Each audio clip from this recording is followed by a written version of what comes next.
Time Tuesday evening, time for Toy Tuesday. Time to check out some more cool toys and memorabilia. Since we are live, we're going to give everybody a few seconds to get their notifications. I see we've got a few people who are already on with us, so we're waiting. So we'll let everybody else get their notifications and get started here real soon. So got some cool stuff to check out tonight. I've been buying a ton of stuff. Got the next 2 or 3 weeks, I think, lined out already with some stuff I've been picking up, plus some stuff I bought at my own auction, which there again, you work and you put an auction together to try to make a few bucks, and I ended up spending part of it on memorabilia, which I'm sure shocks pretty much nobody that's on here with us. But anyway, like I said, I've been picking up some cool stuff. Tonight we're going to check out a couple of toys and a really cool clock that I recently got. More promo models to come, more cans to come, more signs to come, all kinds of stuff. Lee's on with us, Bill's on with us. Glad you guys made it back. But, and don't forget, we've got the promo raffle going on for the month of October. If you have not gotten your chances in for the promos that we're going to be giving away here in a few weeks, be sure to get in on that too. We've talked about that on Sunday night, and you can check that out on the post from Sunday night as well. So, anyway, LNNC's here. Glad you made it. A lot of our regulars getting on with us. A lot of us that are crazy about toys and memorabilia. We have a great time with this. And as always, questions and comments, throw them up. Number one made it tonight. So let's get to looking. We'll start off with a couple of toys that I picked up recently. These came from a guy that I know that I actually buy quite a bit of stuff from. He's an antique dealer. If you remember the big mobile sign from last week, Jess made it. She's here tonight. The big mobile oil from last week, I got that from him. I actually got these toys the same day. So fortunately, he does call me when he finds this cool stuff. So let's check out some of the toys that I got from him. Number one's going to go round up some more Canucks to hang out with us. So that'd be great. And number one's been great helping us out, rounding up some new friends, bringing them into the fold, and everybody's having a good time with it. So always appreciate that help. But let's start off with a conveyor belt system. The Scoop and Load Buddy L sand conveyor. This does have the belt, but as you can see, it's broke hanging out below there. Still a nice piece. Scoop and Load sand conveyor from the Buddy L company. Really in pretty decent shape. It's got these really cool curly Q handles on it. This dump up here actually pivots. So kind of a cool piece. Pretty decent shape. But like I said, the belt is broken. This side's about the same thing. A few more spots of surface rust on this side. But regardless, still a pretty neat piece. And still, for the most part, like I said, other than the belt itself is broken, it is there. You could, put it back together and make a cool, nice display piece out of it. Next piece we've got for tonight, this truck is super cool. This is a Structo Toys City of Toyland utility truck. This is a super cool old trash truck, basically, is what it is. Structo Toys, Freeport, Illinois. Let's take a look at the front of this thing. Got to be a 50s era piece. We look at the front, the way it's set up. And it looks like, I don't know if the hood opens or if it's, yeah, there it goes. The hood opens. Actually even has an engine in there. The Structo Fireball motor. Now that's something we very, very rarely see on these steel toys from this era. The opening hood with an engine in it. Not very detailed, but it's cool. It's also cool to me that it's Fireball. I don't know if they thought they were going with a Buick or not, but it is a 6-cylinder. It shows 6 spark plugs. Obviously, the Fireball Buicks were always straight 8 inline 8s. So kind of a spin-off on Buick's Fireball, but a couple cylinders short. Still cool, though, that it actually has kind of an engine in it. Brandon's made it tonight. So something you don't ever see on one of these old metal toys, an actual engine under the opening hood. We flip this thing around, take a look at this side. The City of Toyland, that's right, El. It's cool body lines too. City of Toyland decal's a little more clear on this side. The Structo Toys very clear on the door over here as well. But you look at that, that's the original sticker, and it wasn't straight to begin with.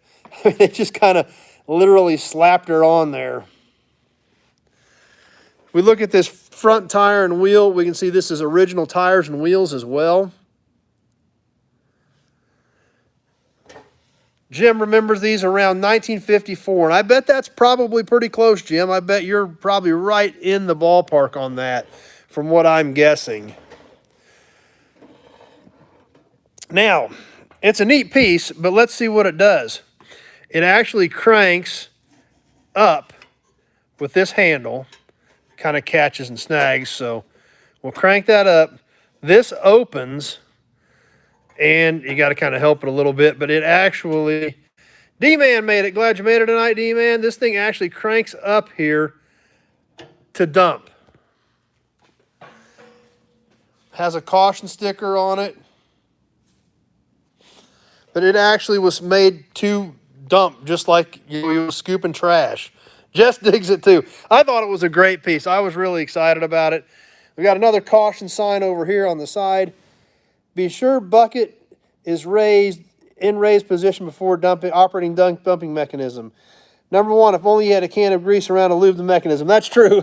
Yeah, you'd think I'd have some grease around here, especially with what we're going to show you here in just a little bit. So Brandon digs it too. Cool piece. So we've got the dump here. This thing cranks up to dump. Cranks back down. You can close the door. Now, what happens when your hopper's full? You flip this lever. Up. I didn't read the directions. Be sure the bucket is raised. We're kind of hung up here a little bit. That's all right. We'll check out the decal as we crank up the bucket. Jimmy digs it too. So see that? Check that out. It's even got a little notch here. As the bucket hits it, it flips itself up. So we've got the bucket up. Now we flip this lever here for the dump mechanism. The bed actually tips back and dumps too. Number one's in on the raffle, so I don't think I'm going to sell tickets to this one. This is too cool. So I think this one's going to have to stick around with me for a while. It's just amazing. Just like Jim said, he thinks this is 50s era, early 50s era. I would definitely agree with that. For that era, this was a pretty fancy truck. You know, where the bed tipped, the mech cranked up, the door opened. I mean, just, you know, there again. For that era, this was a really, really fancy toy. Old School digs it too. Yeah, I think it's great. I was really excited about it. And believe it or not, I got another piece with this that we're going to check out here in a week or two. But there was a couple of nice big metal toys.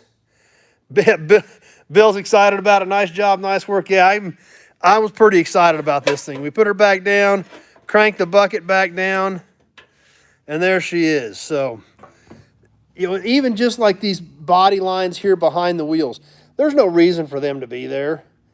Jess said she wouldn't raffle it either. But those body lines, you know, continue on back to the bed.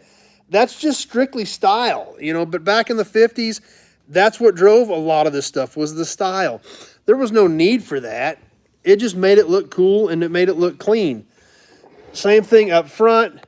You know, they've got the headlight pods, they've got the grill stampings, all these other, you know, that doesn't need to be there, but it is because it's cool. We've got a body line down the center of the hood on this thing, kind of a sad-eyed windshield. Old School's voting to raffle it. I don't think I'm going to raffle this. I think this needs to go on my shelf. We're getting a lot of votes for raffling it, but I don't know. Plus, I've probably got too much money in it to raffle it, to be honest with you. But it's a great piece. I'm super excited about it and definitely glad to have that in the collection.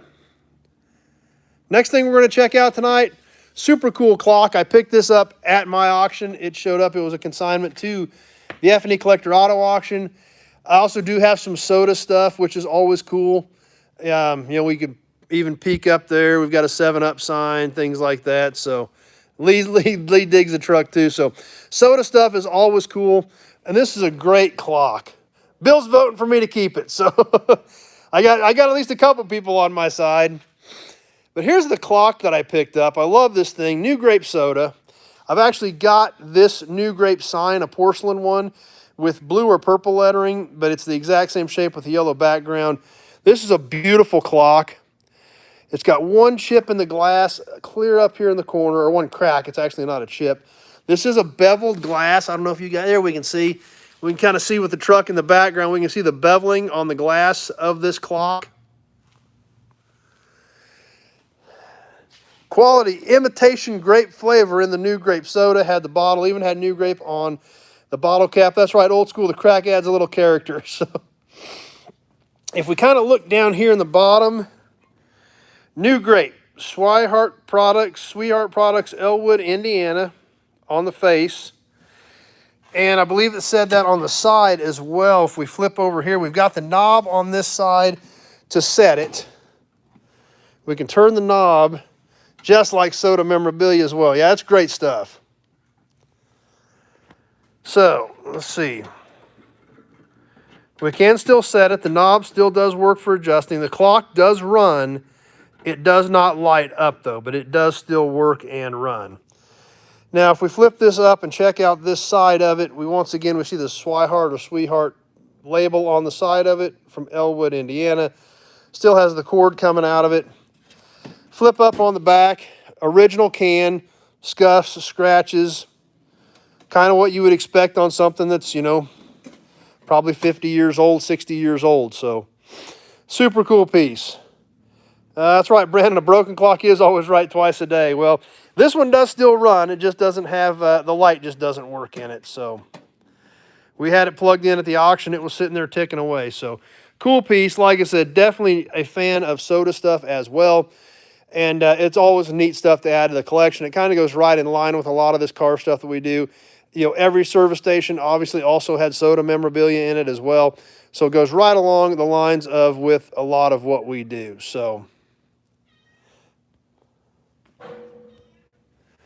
there is a few pieces that I've been picking up. Like I said, I've got a lot more stuff coming. I'm going to give you a sneak peek here in just a second of some other stuff I bought, because it's a big pile. So we're going to have to dig through it and do it a piece at a time. I've got a few more porcelain signs. I've got some dealer stuff to look at. Like I said, I've been coming across a lot of cool stuff.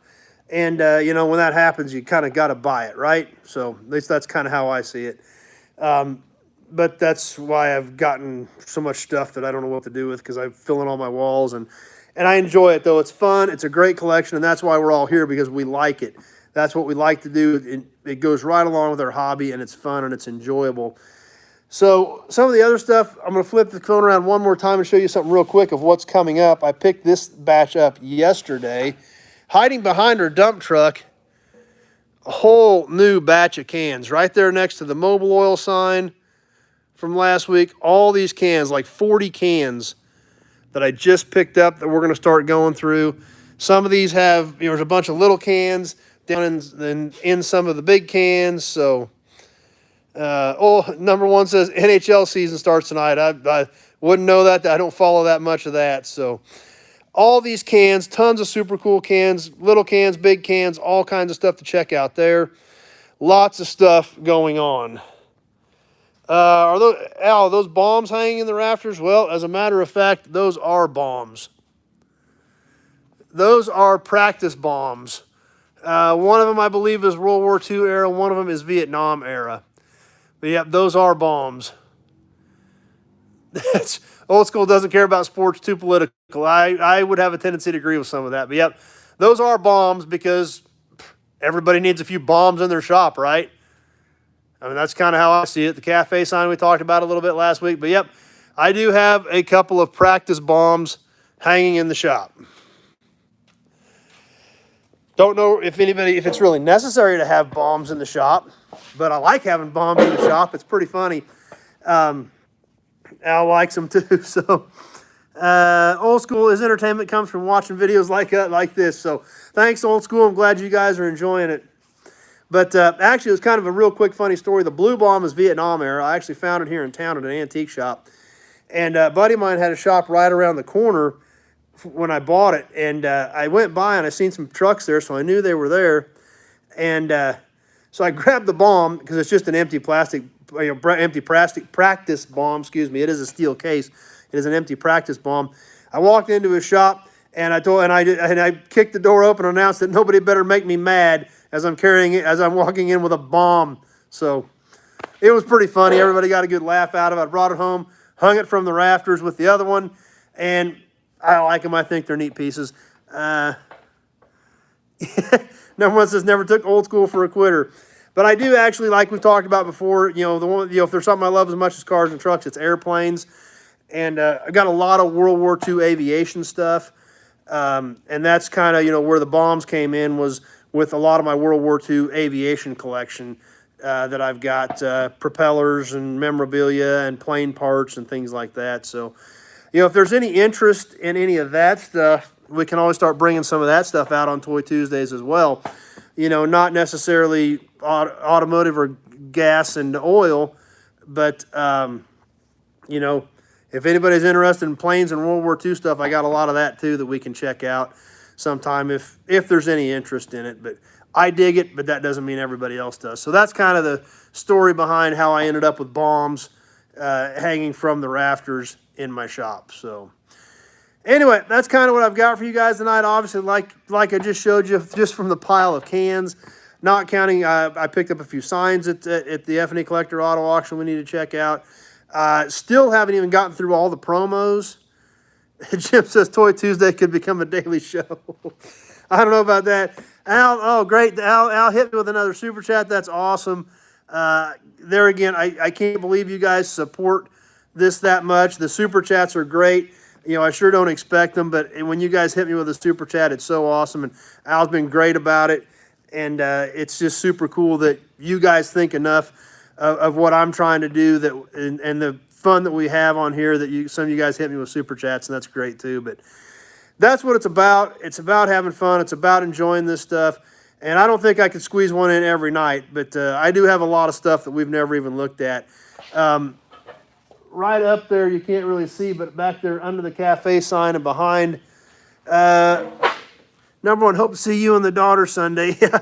But up there, right behind the Cadillac pedal car and under the cafe sign, up in those boxes, Jess thinks it could be a daily show too. You guys are going to wear me out. There's probably 400 to 500 oil cans up in that corner that we boxed up probably 6 years ago that I haven't seen since. And I think there's right around 400 up there. So there's cans everywhere. There's signs everywhere. Like I said, there's signs in the other building. I've got a buddy in town here who's got a bar. We decorated the entire inside of his bar with signs off my floors. So, and plus I've got signs in some other buildings too. Holy cow, I was looking at some of those today. So, yeah, we got a lot of stuff we can look at. And we're not even getting to that because I keep stumbling onto cool stuff that I want to share with you guys. And we're all excited about it, so I just keep working through that. Like I said, we haven't even gotten through the whole box of promos I bought a couple weeks ago. Even though we've done promos the last 2 Toy Tuesdays, we've got another batch to probably try to squeeze in next week on Toy Tuesday. We'll probably catch the rest of those promos, plus another super cool metal toy that I got at the same time with the promos and with this trash truck. So bust them out and it'll be like Christmas. Yeah, that's right, Jess. Yeah, I need to, but and we've been starting to get some of this stuff up. We got some shelving up in the new shop, and we've gotten some cans and things put over there, along with a lot of other service station memorabilia, caps and things like that, and stuff like that that's just super cool memorabilia. And like I said, and that's the thing about a lot of this stuff. In fact, there's a new oil can zip drive out. If Old School says and that's right, Old School tells us a lot about all the toys and toy cars and trucks he gets. So that's, that's right. And that's what's great about this is we all have fun with. But there's a new zip drive out. Scott Benjamin with the gasglobes.com. He has a new drive they just put together. I keep wanting to call it a book because they call it a book, but it's too big to be a book. But it has, I think they've got 16,000 different oil cans identified in this new, I guess it's a zip drive. I think it's like a zip drive. I don't think it's like a CD-ROM or anything anymore. So and I need to get that but there again, 16,000 different oil cans that they've traced and documented. So that's a pretty big spread when you talk about one segment of the hobby of old cans. So a lot of cool stuff there. I need to get that and start flipping through some of that, so we can start checking some more things out. But like I said, if you're into cans, that's something to look up. It's not on his gasglobes.com site. It's a www.oilandgascollectibles.com, I think, is the site that they've got set up where they're selling that drive-through. So if you're into cans, be sure to check that out and see what they've got going on, because if you're into collecting them, it is a ton of information on there, and check it all out. So I've just seen that in the new PCM that I got, Petroleum Collectibles Monthly, the magazine that Scott puts out. I just seen that that's been finished. They've been talking about it for several months, and I just seen in the new issue that they have announced it is finished and ready for purchase. So, like I said, we got a lot of oil cans to look at just in this batch that I just picked up yesterday. I think there's right around 40 different cans in there to check out. So, some neat stuff. Even some of the 5 gallons have some great graphics and are getting tough to find. So, definitely not opposed to adding those to the collection as well. So, that's right, Jess. That would be cool to see. That's a lot of different cans. So, like I said, that's why I wanted to bring that up when we started talking about these cans, because I just seen that yesterday in the new issue of Petroleum Collectibles Monthly that drive is done and ready to go. It's not cheap. I think it's like $75. But there again, it's probably the most comprehensive oil can database out there. So that's right, Jimmy. I got a whole ceiling I could decorate. I could start hanging stuff on the ceiling. Good point. I like your positive thinking. So anyway, that's what I've got for tonight. I'm glad I remember that, because I'd forgotten to mention the oil can book. Yeah, that book would be cool for magazine time, but it's actually not a book. They're calling it a book, but it's like a zip drive. You buy like the zip drive and then go through it, because they said it would be so big and so thick that it would be so cost prohibitive to publish it, that they're just doing it digital. So anyway, be sure to check that out. Like I said, PCM, Petroleum Collectibles Monthly, or I think it's www.oilandgascollectibles.com. Or if you're into globes, be sure to check out Scott's gasglobes.com page as well, and they are on Facebook with those also. So something else to think about. That's right, Jess. Somebody put a ton of time into doing something like that. But like I said, I think it's going to become the industry standard for the oil can hobby, from what I know. Now, my good friend Tom in Lawrence, what's the website? www.oilandgascollectibles or gasandoilcollectibles.com. One or the other. You know, my good friend Tom that in Lawrence, he did do an oil can book several years ago, which is a very, very good book and does have a ton of cans in it. But there again, when you're talking 16,000 different cans that they've documented, that's a big, big book. So we've used Tom's book a lot. My daughter and I have. And his license plate, I believe, or his website is kslicenseplates.com or kansaslicenseplates.com. You might be able to get a copy of his book on there as well. Frank's here with us tonight, because that's a good book, too, to have if you're an oil can hobbyist. In fact, I'll grab mine out of the truck before we start getting into some of these cans, so I can show that book to you as well. That's right, it's in the truck. We literally, actually, it's never been out of the truck. We got it at the Lawrence swap meet when my daughter was quite a bit younger, and it's literally been in the truck since then, because we always had it with us when we went to swap meets, and we used it to compare and check, and my daughter literally marked them off when we'd get them. So let's see. That's right, old school, 16,000 cans over 2,000 pages. That's probably about what it would be. Bill says, another fun show. See you Sunday. Well, thanks for swinging by. And like I said, that's about what I've got. I kind of got off on the oil can thing there. I didn't mean to, kind of drug it out a little bit, but I had forgotten about that, and I will get you some more information on that when we get into some of these cans, because I know a lot of us do like cans, and that's going to be a great, great resource for us. So anyway, that's what we've got for everybody tonight. Thanks for stopping by. Appreciate the super chats. It's amazing that you guys do that, and appreciate the support. Hope everybody had a good time. We'll get you some more new videos out tomorrow and Friday, and then definitely hope to see you back here Sunday night. Be sure to get your chances in for the promo pack this month, and we're going to give those away here in a few weeks. Thanks for watching, everybody. Appreciate you swinging by. We'll see you